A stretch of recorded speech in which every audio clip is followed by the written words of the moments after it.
hanyuma Arani ejo twari turi kumwe Arani urabyibuka yego Magnifique atuzanira inkuru atubwira ko Memel Raouf Dao ashobora kuba yasinyiye ikipe yitwa Singida Black Stars yahariya muri Tanzania. Iyo nkuru twahise dusoma ku kinyamakuru Kigali Today dusanga koko banavuganye n'umuyobozi wa Singida Black Stars nawe arabibemerera umukinnyi ngo yadusinyiye imyaka 3. Okay, so Eme iyi nkuru uko imeze rero tuyinjiremo.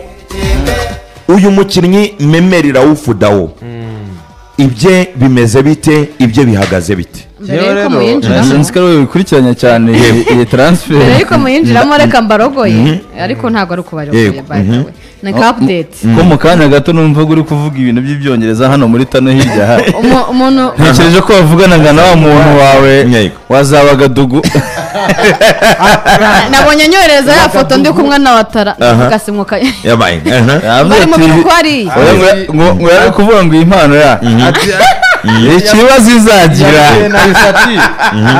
ati Watara ko mubonye haya uburenganzira ati mu bikorwa bya Bertrand Traoré ati ari mu biruhuko uburenganzira nahise ubaye nk'uturogoya niki mbaye nk'ubarogoya nuko twavuye kuri rero tugiye kuri ape kandi nkabibonye nyuma witwa Rukundo Abdurrahman Paple yaganiriye na Keza Sport yahari iwa mu Burundi. Yego baramubaza batariko iki cyabaye kujya mu mwaka wa mbere muri Reyo utagenda neza nyuma yo gutsinda ibitego hafi 12 mu magaje. Yego ati nahasanze kapiteni Muhire Kevin dukina ku mwanya umwe. Yego umutoza yamuhaye umwanya kuko yari yamutoje na 19 bakina amatsinda ya CAF Confederation Cup.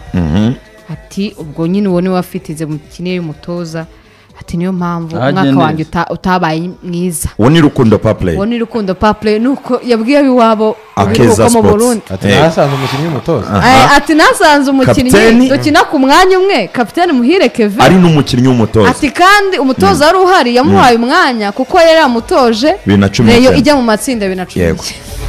So nibyo hanyuma umuvandimwe rero witwa Isa nashyiraho iyo foto ya Memel Raouf Dao.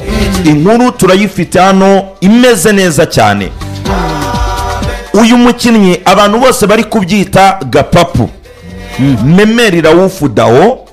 Amakuru mfite nizeye mpagazeho n'amaguru yanjye abiri.